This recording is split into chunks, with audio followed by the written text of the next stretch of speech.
Welcome. This is the eighth episode, I believe, of Empty Hand, Open Mind, and I appreciate you joining in and listening. If you enjoy it, please subscribe. You'll be notified when we have new episodes, and if you like it, please share it.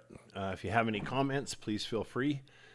Just try to remain, courteous and professional, and make the comment relevant. But we welcome constructive comments. So, anyway, today I'd like to talk about progressing in the martial arts. I would like to talk about how that occurs and share some tips and some thoughts for you when training so you can progress. So, progression occurs in small increments. There isn't usually, like the mind, a sudden revelation and a light bulb comes on and you understand something. That happens in martial arts, but it happens in small increments. And those small increments lead to bigger gains. So some of the things I'm referring to is, first of all, karate is a whole body activity. So this includes your toes and your feet, and those are often neglected. So your feet are your base. And today we wear shoes and rarely go barefoot other than when in the dojo.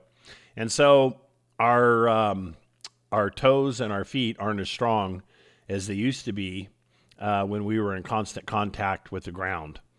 And so when you skip Jumbiundo or you shorten Jumbiundo warm-ups, and you don't work your feet by doing heel-to-toe raises and going to the outside edge of your feet and back, and turning your feet to 45s and to 90s and back, and these kind of things, as well as using like balancing boards, footboards, things like this, then over time, over our lifetime, our feet get weaker and weaker and our balance declines as well. And so you should begin warm-ups with your feet, the lowest and furthest extremity from your heart, and work towards your heart. So begin warm-ups from the ground and work all the way up and finish with your head.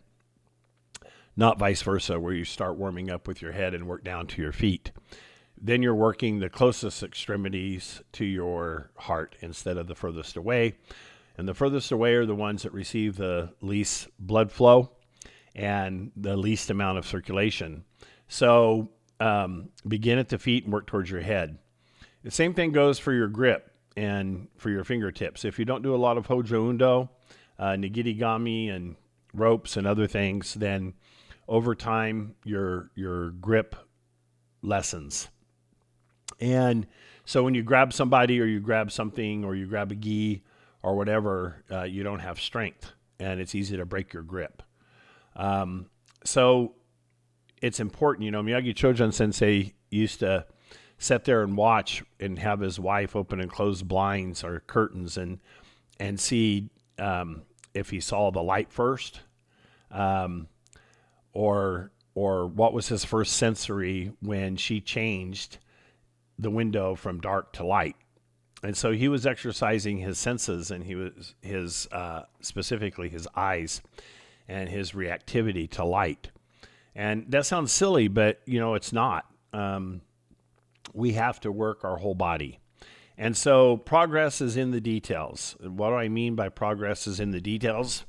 So when you're training, it's not just important to train, but to train trying to improve the details of what you're training in. So as an example, a lot of people, their fist will look like this instead of like this. And this is just lax. They're not thinking about that detail. People's Chudan Yoku Uke will drop instead of holding in place when doing kata until it's used. You'll see it fall or go out to the side or come in. Anyway, it's just moving all over the place, and that's a lack of detail. People will do kata with their chin up. Bad habit to be in, especially when kumite. Keep your chin slightly tucked. People will lift and drop their tanden with no connection to their body at all, just kind of as a dramatic feature instead of something that's actually useful. So set your tanden when your tanden should be set, hold it, as long as it should be held, and release it when it should be released. Those are all details. Grip the floor when you're supposed to grip, and when you step, be sure you stay in full contact with the floor. And keep your knees slightly bent and keep your back straight. Keep your shoulders down and keep your eyes forward. And in Goju-ryu, we don't snap our head and then move our body. We move our head with our body. So it's important that you focus on all these details when you're practicing. And through those incremental improvements, your overall karate will get better. And that's your goal. So if you just go out and practice and you're not focused and you're not thinking about what you're doing and you're not seeking details and you're not watching yourself in a mirror, etc., what happens is it's like anything in golf, basketball, whatever, you form bad habits. And it doesn't do you any good at all to practice a bad habit or a mistake 1,000 times. All that happens is you make that mistake ingrained in you, and that mistake becomes your muscle memory. It becomes the way that you now do it all the time. And what I've noticed compared to back in the 70s is even though people's nutrition and strength and athleticism, speed, power, etc., have improved for a lot of people, a lot of the details aren't as strong or as common as they were in the early years. So stances were better because we practiced them more. We were critiqued more. Now people, a lot of students are sensitive. And if a sensei over critiques them, they get their feelings hurt. Well, combat and self-defense isn't something that you want a lot of emotional sensitivity about. You need to do the work, put in the time, and hear the truth to improve, whether that hurts your feelings or not. There's a difference in critiquing and correcting and encouraging, etc., compared to being condescending or mean or nasty. None of that's necessary. But you need to hear what you're doing wrong and what you need to do to fix it.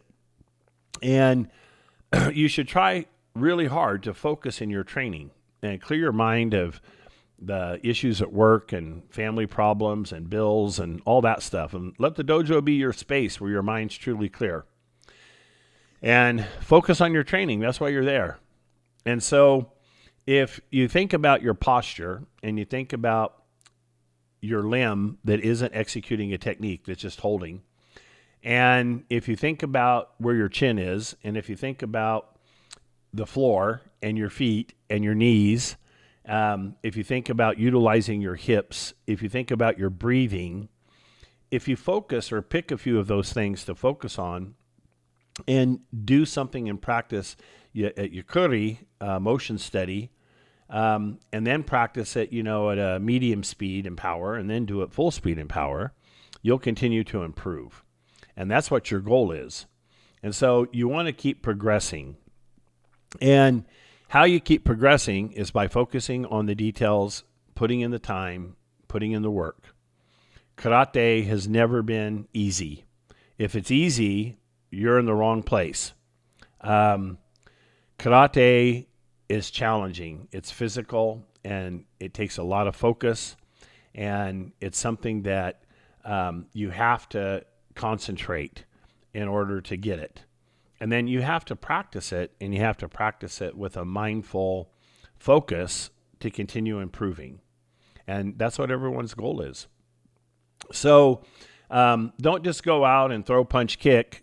Go out and focus on how you're doing those throws, how you're punching, and how you're kicking. Focus on those small details. If you have a training partner that's a friend, have them share with you if they see something that's wrong or out of line or that doesn't look right or that you're forgetting. And just help each other. And when you don't have a friend training with you, if you have mirrors, watch yourself in mirrors. Don't get over fascinated with yourself and focus more on the looking in the mirror than you are on your technique. You're not trying to look at yourself or how good you look. You're trying to find mistakes. So stare at yourself in the bathroom mirror, but in the dojo, when you look in the mirror, Try to see things you can improve. Maybe your stance isn't low enough. Maybe your feet are too wide. Maybe you're not deep enough in Zenkutsudachi and you look more like Han Zenkutsudachi. Maybe your Sanchin isn't the correct width. Maybe it's not the correct depth. A lot of people do Sanchin too deep. So focus on those details and you'll improve and you'll progress. When you're running kata, a real common mistake is holding your breath and running the kata the same speed and the same rhythm from beginning to end. There's no contrast. There's no short pauses. There's no explosion. It's just the same speed, like you're running through a dance. That's not what we're seeking when we're practicing kata. So you're trying to have different body movement, body height, transitioning between movements. Some are slow. Some are very explosive and fast. Some techniques are very soft. Some techniques are very powerful. And you want that contrast. And you want to look for those details while performing. So anybody can be robotic and go through a kata in a robot fashion or just run through it without any emphasis or eye for detail. But that's not going to ever achieve a high level of performance or understanding. So focus on the details. Progression comes through the minute details. And to fix those, you have to think about it and you have to focus. Now, you don't have to try to fix everything in one training session. Maybe one training session, focus on your feet and your stances and focus on keeping your knees slightly bent. Then the next one, focus on your body posture, and then focus on where your chin's at, and then focus on where your hiki is, and is it falling, and is it dropping, and where are your eyes, and how's your breath, how are you breathing? And if you focus on all those things, and then eventually put them all together, you'll reach a really high level, and you will recognize and feel progression, which is always a wonderful feeling. So I think it's impossible to ever reach perfection of kata, but it's certainly worthy to try to do that. And so in practicing your techniques, just whether you're punching one punch or you're doing all the kihon, try to focus on proper body alignment and proper stances and proper posture and proper breathing. And think of those things yourself. Your sensei doesn't have to be present for you to focus on those things. So even really high level, very skilled people can improve little minor details that end up combined being very important. So focus on the small things and big things will occur. All the best in your training and, do a lot of training, but in small increments. So a little often is way better than a whole lot rarely.